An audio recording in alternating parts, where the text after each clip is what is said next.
ایک آدمی محمود غزنوی کے پاس نا اپنا کیس لے کے آیا، مدعی بن کے آیا۔ اس نے کہا بادشاہ میرا کیس بڑا نرالا ہے۔ بادشاہ سلامت نے کہا وہ کس طرح؟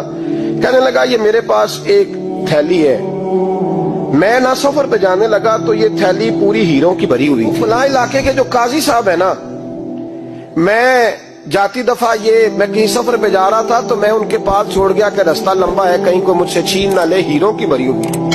کچھ دنوں کے بعد میں واپس آیا ہوں، قاضی صاحب نے مجھے تھیلی واپس کی ہے تو اس میں ہیروں کی بجائے کھوٹے سکے نکلے۔ اب میں نے قاضی صاحب سے کہا ہے تو قاضی صاحب تو میرے گریبان تک آتے ہیں، وہ کہتے ہیں بتا کہیں سے پھٹی ہے، کھلی ہے؟ وہ جس طرح ٹانکے لگا کے تو نے سی تھی اسی طرح لگے ہوئے ہیں کہ نہیں؟ تو حضور لگے بھی بالکل اسی طرح ہے، نہ پھٹی ہے نہ کھلی ہے۔ اب میں لٹ گیا ہوں، میری کل عمر کی کمائی ضائع ہو گئی، کھوٹے سکے کہاں اور ہیرے کہاں؟ تو مہربانی کریں اور آپ کی بارگاہ میں اللہ رسول کے نام پر حلف دیتا ہوں کہ میں ہوں بالکل سچا۔ محمود غزنوی کہنے لگے تو جا، تھیلی چھوڑ جا، اور جب میں تجھے بلاؤں گا پھر دوبارہ آنا۔ وہ شخص چلا گیا۔ محمود غزنوی اٹھے، دربار برخاست کیا، لوگوں سے کہنے لگے چلے جاؤ، میں 3 دن کے لیے سیر کرنے جا رہا ہوں، 3 دن کے بعد لوٹوں گا۔ اکیلے جب رہ گئے نا محمود دربار میں تو محبوب نے چھری منگائی۔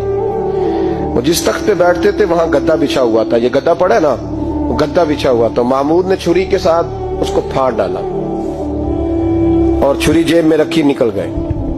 کہنے لگے میرے بعد کوئی میرے دربار والے احاطے میں داخل نہ ہو۔ محمود چلے گئے۔ اب وہ صفائی کرنے والا جب آیا نا، اس نے آ کے دیکھا تو گدا تو پھٹا ہوا ہے۔ اس نے شور ڈال دیا، پہرے دار بھی آ گئے، فلاں صاحب بھی آ گئے، فلاں صاحب۔ اس نے کہا وہ خدا کے بندو، اس کا گدا پھٹ گیا ہے، وہ تو مار ڈالے گا۔ اس نے کہا تھا سوائے صفائی اور نگرانی والے کے دوسرا آئے کوئی نہ، اور یہاں آیا بھی کوئی نہیں، پہلے دن ہی پھٹا ہوا ہے تو لٹکا دے گا سب کو، کیا کریں؟ شور ہو گیا، سارے دربار کے ملازمین اکٹھے ہو گئے۔ ایک بندہ بولا، کہنے لگا فکر نہ کرو، میں کیسے بندے کو جانتا ہوں، اس طرح سیے گا کہ جس نے پھاڑا ہوگا اسے بھی پتہ نہیں چلے گا کہاں سے پھٹا تھا، ایسا بہترین رفو کرے گا کہ پتہ بھی۔ اس نے کہا یار ہم سارے ایک مہینے کی تنخواہ دیتے ہیں، تو بندہ بلا۔ وہ بلا لیا اس کو، اس کا نام محمد رفو گر تھا۔ وہ آیا، اس کو گدا دکھایا، اس کا یار اس طرح سینہ پتہ نہ چلے۔ اس نے کہا فکر ہی نہ کرو، میں بڑا کاریگر ہوں۔ بڑے بڑے کاریگر لوگ نہیں ہمارے ملک میں پائے جاتے، کوئی نشان چھوڑتے ہیں پیچھے بڑے۔ احمد رفو گر کہنے لگا اس طرح سیوں گا کہ پھاڑنے والے کو بھی پتہ نہیں۔ ان کا پیسے لے یار تو سی دے۔ اس نے سی دی، اگلے شام ہی لا کے بچھا دیا گدا۔ تیسرے دن بادشاہ سلامت آئے، آ کے پہلی نظر گدے پہ ڈالی۔ اس نے بلایا سب ملازمین کو، کہا کس نے سیا ہے؟ کہا جناب کیا ہوا؟ کہا یہ پھٹا ہوا تھا۔ کس نے؟ کہا نہیں پھٹا ہی نہیں۔ وہ کہنے لگے بنو بات، میں خود پھاڑ کے گیا تھا، تو بتاؤ صحیح سیا کس نے ہے؟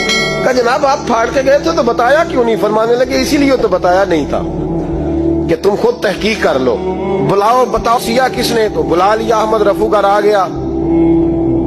اس کو جب بلا کے سامنے بادشاہ کھڑا کیا، کہا بھئی تو نے سیا ہے؟ کہنے لگا حضور آپ کے سارے ملازم کٹھے ہو کے آئے تھے، میری غلطی کوئی نہیں۔ کہا نہیں یار تو بڑا کاریگر ہے، میں نے اپنے ہاتھ سے پھاڑا تھا پر مجھے بھی نہیں پتا چل رہا کہاں سے پھٹا تھا۔ اچھا یہ بتا یہ تھیلی جو ہے یہ بھی تو نے سی تھی؟